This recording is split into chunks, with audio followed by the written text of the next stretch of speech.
was thinking of a video idea I could do for Inktober because I didn't really want to do, the same thing over and over again. I wanted to sort of have like a idea or inspiration for today's day.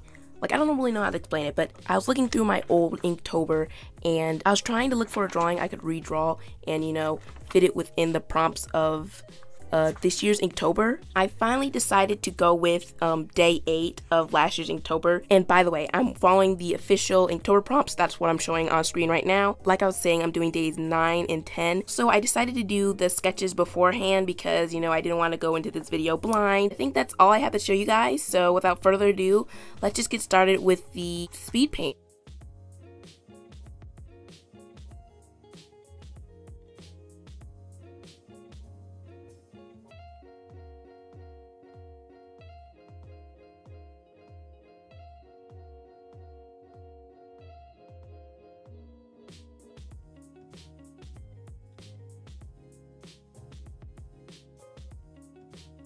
As you guys can see, I didn't record the line art or the sketching process, and I wasn't really planning on recording the sketching process because I felt like it would just be easier to do the sketch without having like a camera right close up to my hand.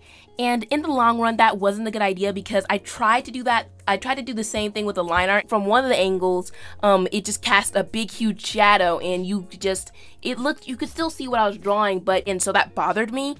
And also, I tried to record from another angle that was kind of close to the paper. The problem for that angle was the light exposure kept changing every time I just draw something. And also, for the majority of both videos, my hand was blocking everything I was doing. But for now, I guess you guys are just only going to be seeing my painting process because it seems like the only time I can get my hand out of the way is when I'm painting something. I just decided that, I need something to say, so I might as well talk about my process and how I make these drawings. And this applies to all the drawings I've done for this Inktober because I'm trying to make all the drawings cohesive. Pretty much my process for Inktober is first, I think of an idea, of course. After I like the thumbnail sketch, then I move on to doing the sketch on the watercolor paper. Most times, I usually sketch out both drawings first instead of, sketching out one drawing and then line arting that drawing and then drawing the other drawing.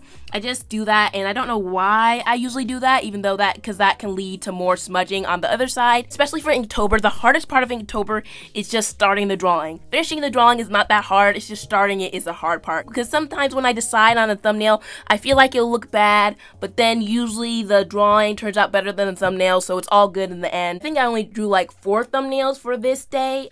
For the most part, I'm pretty happy with a lot of my Inktobers, which is something that I can't really say about last year's Inktobers. Like, there was a lot of Inktobers that I did last year when after I was finished drawing them, I was just like, no. I mean, that's surprising that I'm trying new things and I'm actually liking the results of the new things. Since in this Inktober, I'm doing 2 drawings a page and I want those 2 drawings to go together, I have to think of both drawings or else it'll be a lot harder if I just think of one drawing and then the next day I think of the other drawing. I mean, it's just easier when I plan out both drawings, so that's how I'm able to draw them both together. Even though I don't always draw them together on the same day, I do have an idea of what I'm going to draw on that other side.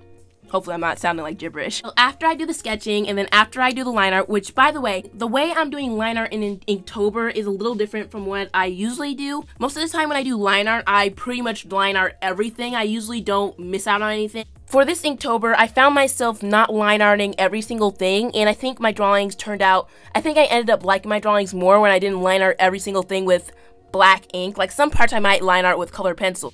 Day 10, which is the one that's on the right, that drawing kind of broke the rules because I kind of forgot that I wasn't supposed to line art everything. I still like how that drawing turned out, even though it doesn't match 100% with the other drawings.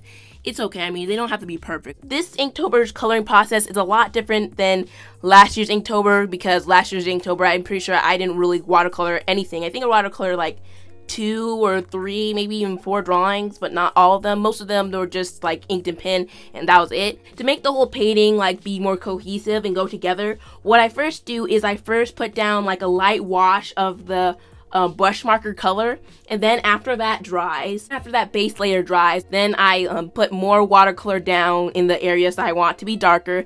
After I'm done with the watercoloring, I start using the watercolor brush pen as is, the color in even darker areas, and I also use the color pencil that I sketched the drawing with to make some areas darker. Yeah, I think that's all I have to say for this video. I hope you guys enjoyed this video. Tell me how your Inktober is going in the comments down below.